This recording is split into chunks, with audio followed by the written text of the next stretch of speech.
मैं जहाँ तक सोचता हूँ बुलडोजर की राजनीति ये कोई अच्छी परंपरा नहीं है जी। एक आदमी घर बनाता है तो बहुत ही कितने मुश्किल से घर बनता है, कितना अपना पेट काट के बनाता है, ये वही जानता है। खलिहान में बनाएगा, ग्राम समाज में बनाएगा। ये आपके जब आपकी जो है मशीनरी है, लेखपाल हैं जी। आपके लेखपाल हैं, कानूनगो हैं और ये हैं, ये मौके पर क्यों नहीं बताते साहब? उस समय जब बन रहा होता है उस लेखपाल को क्यों नहीं आप दंडित करते जिसके क्षेत्र में इस तरह से गलत से हो गई? शुरुआत ही में अगर ईंटा रख रहा है तो आपका काम लेखपाल जी का है, तहसीलदार का, नायब तहसीलदार का, कानूनगो का, पटवारी का, कि वही गांव में ही तो देखे ना। जाति रंग तो उसी समय हो गया जब आपने आरक्षण और ये सब को जाति आधार पे कर दिया। वोट के लिए तो जाति रंग राजनीति है, देवे करेंगे। आपका आज बुलडोजर जाता है गिराने, कहीं ये जो है ये तालाब की ज़मीन पे बना है, घूर की ज़मीन पे बना है, गांव समाज की ज़मीन। अरे जब बन रहा था तब आपका ये अधिकारी कहाँ था, कर्मचारी कहाँ था जिसके जिम्मे है सुपरवाइज करना गांव को? अरे जब बन रहा था तो आपने रोका नहीं आपके अधिकारियों ने रोका नहीं, कर्मचारियों ने उसको नोटिस में नहीं लिया, बनने दिया बाबू साहब और पंडित जी कह करे। अब जब बन गया तो आप कह रहे घूर पे बना है। तो पहले तो वो जो लोग इसके जिम्मेदार हैं, बनाने वाला जिम्मेदार बाद में होता है। पहले इस सिस्टम पे चलाइए और इन लोगों के घरों पे चलाइए जो उसके लिए मूलतः जिम्मेदार हों, उनका घर ढा दीजिए आप। 2 अक्टूबर गांधी जयंती का दिन देवरिया में नृशंस हत्याकांड जो इस समय पूरे भारतवर्ष में ट्रेंडिंग में है, आज भी सबको विचलित कर देता है। वो कहने के लिए तो 10 दिन हो गए। उसी कांड पर मैं चर्चा करने के लिए आज मैं हूँ अयोध्या फैज़ाबाद प्रेस क्लब के अध्यक्ष, फैज़ाबाद आवाज़ के संपादक और विगत 50 वर्षों की पत्रकारिता और राजनीति के जो है सावन भादों आपने सब देखे हैं, कई रंग आपने देखा है 50 वर्षों की राजनीति का। हमारे साथ हैं श्री सुरेश पाठक जी और पुरोधा कहे जाते हैं पत्रकारिता जगत के। कह सकते हैं कि इस समय अयोध्या में क्षेत्र में 1-2 लोग हैं इस कैटेगरी में, शायद हमें लगता दिख नहीं रहा है कोई। अयोध्या दर्पण में स्वागत है। धन्यवाद आपको। आप क्या लगता है कि देवरिया कांड ये आखिर दोष किसका है? देखिए, जब देवरिया कांड के पूरे कांड की विवेचना करिए तो आ करके यही लगता है कि हमारा जो प्रशासनिक तंत्र है वो इसमें असफल रहा है। उसकी कार्यशैली इतनी लचर रही है और वही देवरिया ही नहीं है, ये हर जगह ही ऐसी स्थिति है। मुकदमेबाजी की स्थिति और उसमें अनिर्णय की स्थिति जो अधिकारियों द्वारा है वो ऐसी घटनाओं को अंजाम देता है। तहसील से लेके अमीन से लेके लेखपाल तक विवाद को टालते रहते हैं या उलझाए रहते हैं। निर्णय क्यों नहीं करते? समय से निर्णय अगर हो जाए तो इस तरह की बातें न सामने। 100 प्रार्थना पत्र दिए गए थे पहले। मैं बता रहा हूँ ना कि यही स्थिति है। प्रार्थना पत्रों की हालत क्या है?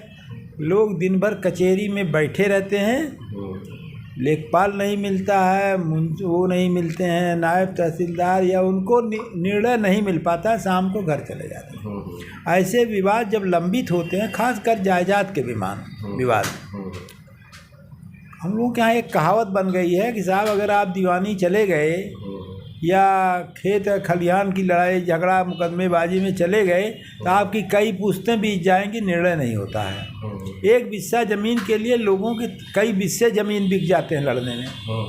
ऐसी स्थिति क्यों है? ये अनिर्णय की स्थिति अगर ख़त्म नहीं होगी तो इस तरह की घटनाएं आपको अक्सर सुनाई दे ही रही हैं। सुनाई क्या दे? जाति, इसको अगर जाति रंग दिया जाए तो ज़्यादा मुनासिब नहीं होगा, क्योंकि विवाद क्या है? विवाद तो जात का है नहीं, विवाद तो ज़मीन का है और उसको तय करना राजस्व महकमे और पुलिस महकमे का काम है। पुलिस एक पक्ष के पास जाती है, कुछ उसको अपना जो भी हित साधन हो जाता है वो कर लेती है, दूसरे को दबा देती है। ये ख़त्म होना चाहिए। अगर सही समय पे निर्णय, जैसे मुकदमों की सुनवाई के लिए फास्ट ट्रैक बनाए गए हैं, जो आपराधिक मुकदमे हैं उनकी सुनवाई के लिए फास्ट ट्रैक बनाए गए। मैं कह रहा हूँ क्यों नहीं ये सब जो राजस्व के मुकदमे हैं इनके लिए फास्ट ट्रैक का गठन क्यों नहीं गठन कर दिया, और एक समयबद्ध होना चाहिए, चाहे वो मुंसिफ हो, जज हो, तहसीलदार हो, उसको ये समयबद्ध कर दिया जाए कि 1 साल के अंदर इसका मुकदमा निर्णित हो जाना चाहिए। होता क्या है कि जज साहब, तहसीलदार, एसडीएम मौके पे नहीं जाते, ये खाली कागजी कार्रवाई में रह जाते हैं। अरे मौके पे आप जा करके विवाद खड़े होकर निपटा दीजिए, कितना देर लगेगी। किसी ने 10 हाथ जोत लिया है, किसी ने किसी का 1 बिस्सा जोत लिया, यही तो झगड़ा है ना। किसी का राह का झगड़ा है, कहीं मेड़ का झगड़ा है, कोई घर के सामने दीवार उठा ले रहा है। इन मुकदमों को कोर्ट में बैठ के नहीं निपटाया जा सकता। इन मामलों को स्थल पे जाके निपटाया जा सकता है। और अगर ये स्थल हो जाए, स्थलीय निरीक्षण करके वहीं निपटारा करा दिया जाए, तो सरकार कहती तो है गांव की ओर चलो, लेकिन अधिकारियों क्यों नहीं कहती गांव चलो। जी आप गांव में चौपाल लगाते हो, ये करते हो वो, लेकिन उसका निपटारा करिए। अगर ज़्यादातर मुकदमे भाई हमारा रास्ता बंद कर दिया है, फलां दबंग ने हमारा खेल जोत लिया, हमारा खलिहान जोत लिया, तो ये जो पेंडिंग होते जा रहे हैं मुकदमे, समयबद्ध करिए इनको, समयबद्ध निपटान। और निपटान अगर आप नहीं कर पाए तो आप अधिकारी जी, आपके खिलाफ एडवर्स एंट्री आपकी होगी।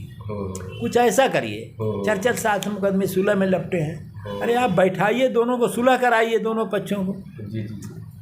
जो उनके कचहरियों में पैरोकार वकील है उनसे कहिए भाई देखिए इसको हम 3 महीने के अंदर निपटा देंगे, फैसला किसी के पक्ष में आवे, लेकिन आप निपटाइए उसको, और मौके पे निपटाइएगा तो फैसला, मैं मानता हूँ, मेरा मानना अनुभव है कि कभी भी गलत नहीं होगा। मौके पे निपटाइएगा।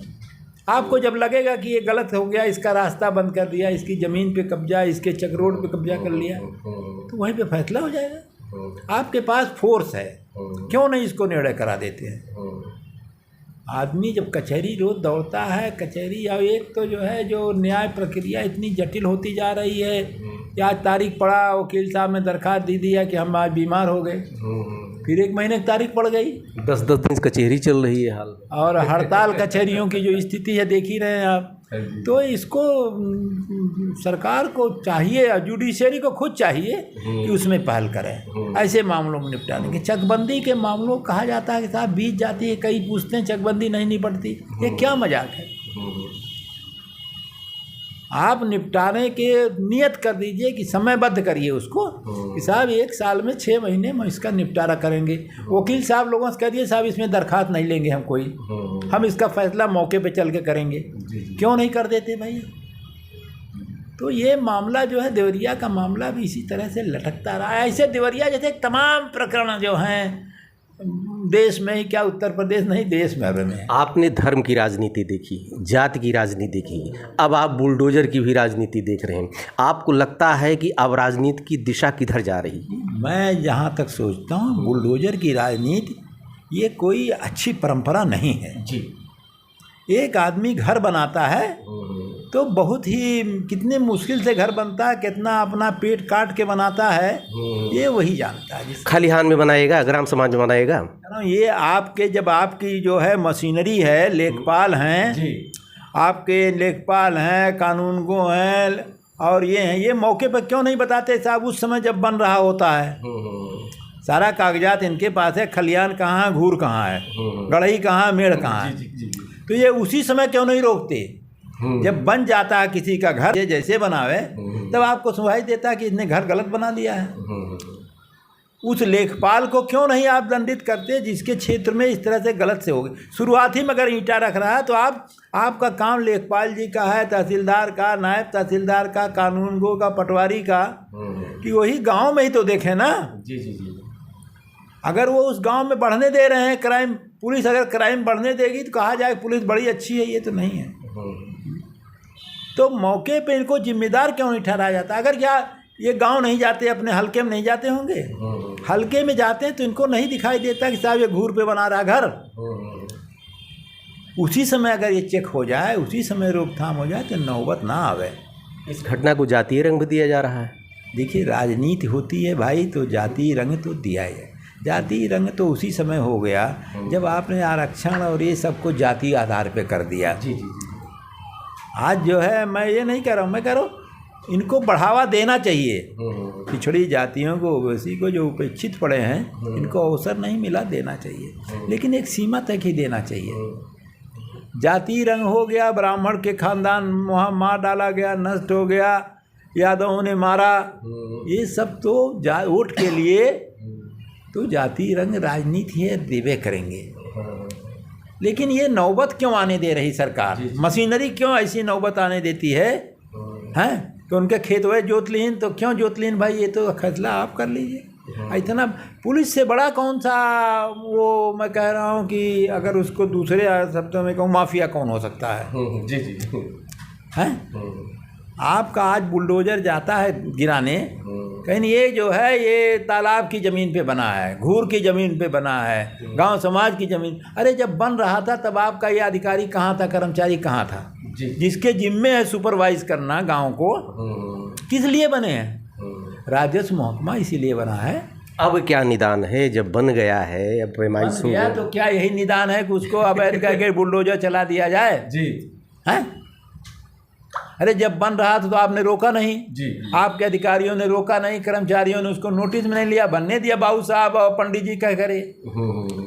अब जब बन गया तो आप कह रहे घूर पे बना है।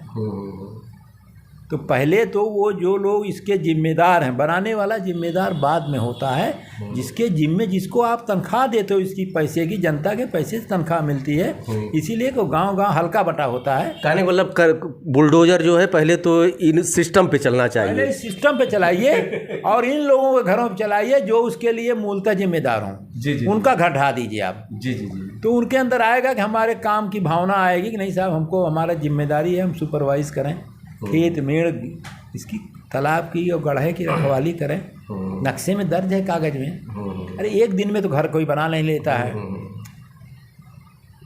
उसके लिए महीनों लगते हैं, कई दिन लगते हैं। तो आपको महीनों भर, इसका मतलब आप गए नहीं, अपने क्षेत्र में आपने देखा नहीं, अब बन रहा था रोका क्यों नहीं? तो मशीनरी को दुरुस्त करिए। अगर चलाना है, राम राज लाना है, तो बिना मशीनरी को सही किए नहीं आ सकता है। ये सब घटनाएं जो हमारे क्षेत्र में हम लोगों से जुड़ी हुई घटनाएं हैं, जुड़ी माने ये है कि हमको लोगों को अपने ज़मीन, अपने घर द्वार से बड़ा मोह होता है। एक मुकदमे में, दीवानी के मुकदमे में कई पुश्तें ख़त्म हो जाती हैं, मुकदमा नहीं निर्णित होता। तो इस पर कुछ अंकुश लगाया जाए, इस तरह से कुछ योजना बनाई जाए। कहा जाए अंग्रेज़ों के ज़माने का कानून है, अरे आप कानून बदल रहे हैं, हर चीज़ का कानून बदल रहे हैं, इसको क्यों नहीं बदलते? क्यों नहीं जवाबदेह ठहराते कि ये मुकदमा आज दायर हुआ तो ये 15 दिन, महीने भर के अंदर ख़त्म हो जाएगा। और उसके लिए जो जिम्मेदार हैं उनको सख्त किया जाए ना, जिनका जो जवाबदेह हैं उसके लिए। आपने किसी ने किसी की ज़मीन पे कब्जा कर लिया है, किसी ने किसका वो मेड़ पे कब्जा कर लिया है, चक्रोट पे कब्जा कर लिया है, तो ये राजस्व महकमा क्या करता है दिन भर? जी। खाली कचहरी में बैठ करके फाइल लेके और उसी को वहीं बैठ के निपटारा करें। आप हैं श्री सुरेश पाठक जी, 50 वर्षों से पत्रकारिता के क्षेत्र में हैं और ये 24 कैरेट के पत्रकार हैं, क्योंकि यहाँ पर आमतौर पे देखा जाता है कि प्रोफेशन में तब आते हैं लोग जब करियर एंड हो जाता है, और उस दौर के पत्रकार हैं कि नौकरी भी बड़ी सहजता से उस समय मिलती थी। लेकिन आपने बहुत अच्छी बात की, आपने कहा कि सिस्टम का दोष है, ये किसी का दोष नहीं, राजनीतिक तो अपना काम करेंगे ही, उनको तो अपनी राजनीतिक रोटी सेकना है। आज देखते रहिए अयोध्या दर्पण। धन्यवाद आपको। धन्यवाद।